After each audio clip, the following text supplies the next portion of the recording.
చివరికి దాదాపుగా 8 నెలలు కావస్తూ ఉంది. ఈ 8 నెలల్లో వాళ్ళు చేసిందేమిటి అన్నది ఒక్కసారి గమనించినట్లయితే ప్రతి ఇంట్లో కూడా ఇదే చర్చ జరుగుతూ ఉంది. గతంలో వచ్చే పథకాలు ఏవి కూడా అమలు కావడంలా. మరోవైపున చూస్తే ఎన్నికలప్పుడేమో ప్రతి ఇంటికి పోయారు. ప్రతి ఇంటికి పోయి మరి ఆ ఇంట్లో ఎవరిని వదిలిపెట్టలే. ఎవరు కనిపించినా సరే ఆ ఇంట్లో ఈ సైజు నుంచి మొదలు పెడితే చాలు, నీకు 15,000, నీకు 15,000, నీకు 15,000 దగ్గర నుంచి స్టార్ట్. ఆ నుంచి ఇంక కొంచెం అడుగులు ముందుకు వేస్తే ఆ ఇంట్లో నుంచి ఆ పిల్లల తల్లి బయటకు వచ్చిందనంటే, ఆ తల్లి బయటకు వచ్చినా ఆ పిల్లల చిన్నమ్మలు బయటకు వచ్చినా కానీ వెంటనే నీకు 18,000, నీకు 18,000, నీకు 18,000 అని స్టార్ట్. అందరితో ఆగల. ఆ ఇంట్లో ఎవరు కనపడినా సరే ఆ ఇంట్లో ఆ తల్లుల పెద్దమ్మలు, ఆ తల్లుల అత్తలు వాళ్ళు బయటకు వస్తే చాలు, నీకు 48,000, నీకు 48,000, నీకు 48,000. అంతటితో కూడా ఆగల. ఆ ఇంట్లో నుంచి ఒక 20 ఏళ్ళ పిల్లోడు అలా నడుచుకుంటూ బయటకు వస్తూ కనిపిస్తే చాలు, నీకు కూడా 36,000, 36,000, 36,000 అన్న మొదలుపెట్టారు. అంతటితో కూడా రాగల. ఇంట్లో నుంచి ఎవరైనా రైతుగా కనిపించాడంటే, ఒక కండువా వేసుకుని ఒక పెద్ద మనిషి ఎవరైనా కనిపించారంటే, నీకు 20,000, నీకు 20,000, నీకు 20,000 అని స్టార్ట్.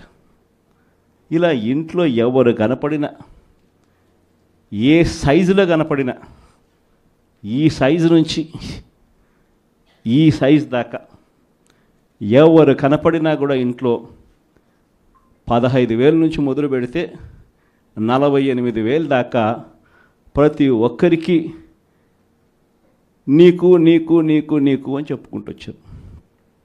కానీ ఆ రోజు మనం అబద్ధాలు చెప్పాల.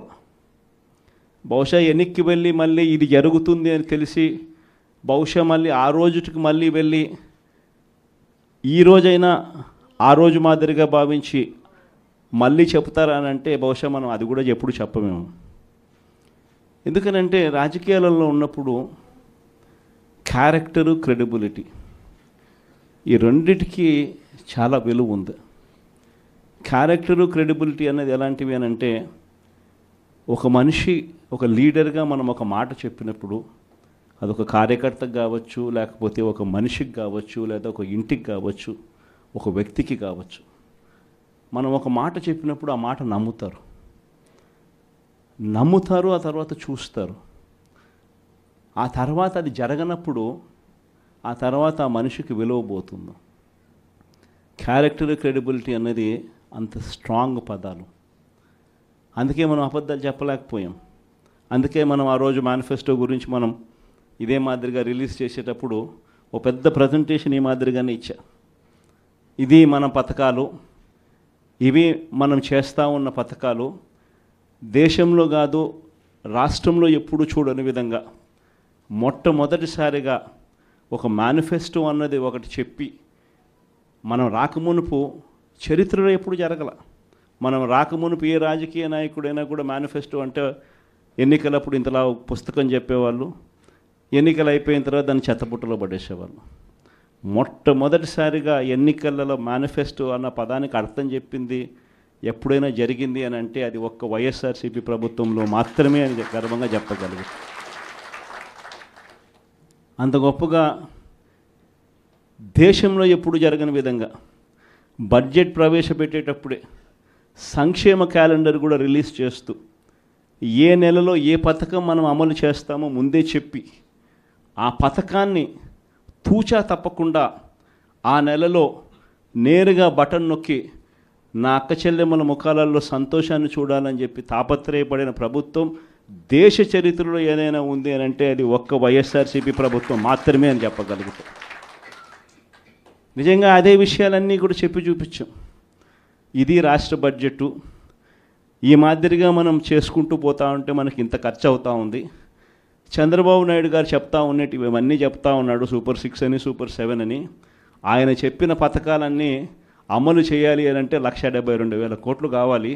ఇది అయ్యే పనులు కాదు, ఆయన చెప్తా ఉండే అబద్ధాలు, మోసాలు అని చెప్పి ఇదే మాటలు నేను చెప్పా, ఇదే మాటలే నేను చెప్పా. ఎన్నికలప్పుడు బహుశా ప్రతి సభలో కూడా ఇదే చెప్పా. చంద్రబాబు నాయుడు నమ్మడము అని అంటే చంద్రముఖిని నిద్ర లేపడమే అని చెప్పా. చంద్రబాబు నాయుడు నమ్మడము అని అంటే పులి నోట్లో తలకాయ పెట్టడమే అని కూడా చెప్పిన. ఈరోజు ఆ రోజు నేను అన్న మాటలు, ఆ రోజు సభల్లో నేను అన్న మాటలు ఈరోజు ప్లే చేసి చూస్తే, ఈరోజు ఆ వీడియో క్లిప్పింగ్లన్నీ మళ్ళీ వింటే జగన్ ఎంత కరెక్ట్గా చెప్పినాడబ్బా అని చెప్పి ఈరోజు ఎవరైనా అనుకునే పరిస్థితి. ఈరోజు ప్రతి ఇంట్లో పరిస్థితి ఏమిటి అని అంటే, ఇంతకుముందు మనం పథకాలన్నీ ఇచ్చేటివన్నీ ఇస్తూ ఉంటుంది. ప్రతి నెల ఏదో ఒక పథకం ద్వారా ఏదో ఒక మేలు జరిగించే కార్యక్రమం జరుగుతూ ఉన్నది. జగన్కి ఉన్నప్పుడు కనీసం పలావన్నా పెడతా అన్నాడు. జగన్ పోయాడు, చంద్రబాబు నాయుడు వచ్చాడు, బిర్యానీ పెడతానన్నాడు.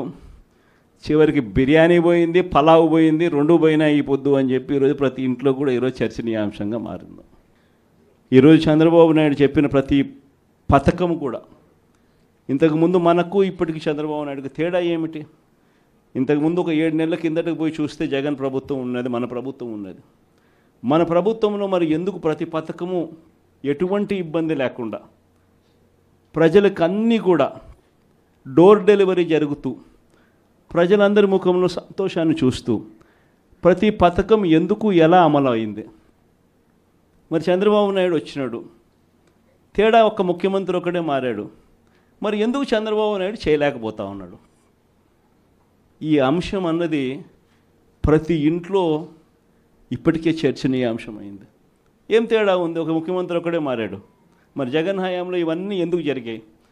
మరి జగన్ హయాంలో జగన్ దిగిపోయిన తర్వాత చంద్రబాబు నాయుడు వచ్చిన తర్వాత ఎందుకు చంద్రబాబు నాయుడు చేయలేకపోతా ఉన్నాడు? ఈ అంశం ప్రతి ఇంట్లోనూ కూడా చర్చ. నిజంగా చంద్రబాబు నాయుడు చెప్పిన హామీలు, వాగ్దానాలన్నీ గాలికి ఎగిరిపోయాయి. మరోవైపున చూస్తే ప్రతి ఇంట్లో ఈరోజు చర్చ ఏమిటంటే, 8 నెలలు అయిపోయింది, సంక్రాంతి వచ్చేసింది, అదే జగనే ఉండి ఉంటే, అదే వైఎస్ఆర్సీపీ ప్రభుత్వమే ఉండింటే ఏప్రిల్ మాసంలోనే వసతి దీవెన వచ్చేది, డ్వాక్రా అక్క చెల్లెమ్మలకు 0 వడ్డీ ఏప్రిల్ నెలలోనే వచ్చేది, మే నెల వచ్చేసరికి జగనన్న విద్యా దీవెన వచ్చేది, రైతులకు ఉచిత పంటల బీమా వచ్చేది, రైతులకు రైతు భరోసా వచ్చేది, మత్స్యకార భరోసా వచ్చేది, డీజిల్ మీద సబ్సిడీ కూడా ఇచ్చే కార్యక్రమం జరిగేది. జూన్ మాసం వచ్చేసరికి జగనే ఉంటే అమ్మఒడి పథకం కూడా పడి ఉండేది. జూలై మాసం వచ్చేసరికి వైఎస్ఆర్సీపీ ప్రభుత్వమే ఉంటే వాహనమిత్ర పథకం పడి ఉండేది, కాపు నేస్తం వచ్చి ఉండేది, చిరు వ్యాపారులకు జగనన్న తోడు పథకం కూడా పడి ఉండేది. ఆగస్టు మాసం వచ్చేసరికి వైఎస్ఆర్సీపీ ప్రభుత్వమే ఉంటే జగనన్న విద్యా దీవెన వచ్చి ఉండేది, నేతన్న నేస్తం డబ్బులు పడి ఉండేటివి. మళ్ళీ సెప్టెంబర్ మాసం వచ్చేసరికి వైఎస్ఆర్ చేయూత డబ్బులు కూడా అక్క చెల్లెమ్మల ముఖంలో సంతోషం కనిపించే విధంగా కలకలలాడుతూ కనిపించేది. అక్టోబర్లోకి వచ్చేసరికి వైఎస్ఆర్ రైతు భరోసా 2వ విడత పడి ఉండేది. నవంబర్లోకి వచ్చేసరికి జగనన్న విద్యా దీవెన రైతులకు 0 వడ్డీ కింద జమ అయి ఉండేది. డిసెంబర్లోకి వచ్చేసరికి ఈబీసీ నేస్తం పడి ఉండేది, లా నేస్తం వచ్చి ఉండేది. పిల్లలందరికీ 8వ తరగతి చదువుతా ఉన్న పిల్లలందరి చేతుల్లో ట్యాబులు కూడా కనిపించుండేటివి. జనవరికి వచ్చేసరికి రైతులకు మళ్ళీ చివరి దఫా రైతు భరోసా సొమ్ముబడి ఉండేది, చిరు వ్యాపారాలకు జగనన్న తోడు అందుండేది. సంక్రాంతి సమయానికల్లా అక్క చెల్లెమ్మలకు ఆసరా కూడా పడి ఉండేది.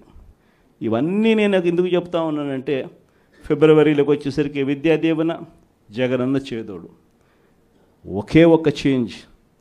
ఇది 5 సంవత్సరాలు మనం ప్రతి సంవత్సరం ప్రతి నెల ఈ మాదిరిగానే షెడ్యూల్ ఇచ్చి ఈ మాదిరిగానే చేసి చూపించడం. మారిందల్లా కేవలం ముఖ్యమంత్రి ఒకటే. ఈరోజు మరి ఎందుకు జరగడంలా ఈ చర్చ ప్రతి ఇంట్లో కూడా ఇప్పటికే స్టార్ట్ అయింది. ఈరోజు ఏ ఎంపీటీసీ అయినా, ఏ జెడ్పీటీసీ అయినా, ఏ రాజకీయ నాయకుడైనా కూడా చిన్న స్థాయి నుంచి, సర్పంచ్ స్థాయి నుంచి, ఎమ్మెల్యేగా ఓడిపోయిన స్థాయి నుంచి ఏ నాయకుడైనా కూడా, వైఎస్ఆర్సీపీకి సంబంధించిన ఏ నాయకుడైనా గర్వంగా తలెత్తుకుని ఏ ఇంటికైనా పోగలుగుతాడు. గర్వంగా తలెత్తుకుని ఏ ఇంటికైనా పోగలుగుతాడు. కారణం ఏమిటనంటే మనం ఏదైతే చెప్పామో అది చేసి చూపించడం. వీళ్ళ మాదిరి మోసం చేయాల, వీళ్ళ మాదిరి అబద్ధాలు చెప్పాల, వీళ్ళ మాదిరి అధికారం కోసం ఏ గడ్డైనా కూడా తినేదానికి సిద్ధంగా మనం లేము అని చెప్పి సంకేతం ఇచ్చడం. వైఎస్ఆర్సీపీ కార్యకర్తగా కాలర్ ఎగిరేసుకొని ప్రతి ఇంటికి వెళ్ళే ధైర్యం ఒక వైఎస్ఆర్సీపీ కార్యకర్తకు మాత్రమే ఉంది. ఇదే 8 నెలలు అయిపోయింది. తెలుగుదేశం పార్టీ కార్యకర్తలు ఏ ఇంటికి కూడా పోలేని పరిస్థితి, ఏ ఇంటికి వాళ్ళు వెళ్ళే పరిస్థితి, ఏ ధైర్యము వాళ్ళకు లేదు. ఎందుకనంటే ఏ ఇంటికి వాళ్ళు వెళ్ళినా కూడా ఇంత చిన్న పిల్లోడి దగ్గర నుంచి ఇంత పెద్ద వయసులో ఉన్న వాళ్ళు సైతం ప్రతి ఒక్కరూ కూడా ప్రశ్నిస్తారు చంద్రబాబు నాయుడు గారి కార్యకర్తలను. మా 15,000 ఏమైందని చెప్పి చిన్నపిల్లలు అంటారు, మా 18,000 ఏమైందని చెప్పి ఆ తల్లులు అంటారు, మా 48,000 ఏమైందని చెప్పి ఆ అత్తలు పెద్దమ్మలు అంటారు, మా 20,000 ఏమైందని రైతులంతా ఉన్నారు, మా 36,000 ఏమైందని పిల్లలు అంటూ ఉన్నారు. ఏ ఒక్కరూ కూడా ప్రశ్నించేదానికి రెడీగా ఉన్న పరిస్థితిలో వీళ్ళు పోలేని పరిస్థితిలో కనిపిస్తూ ఉంది. ఒకవైపున ఇవన్నీ కనిపిస్తూ ఉన్నాయి.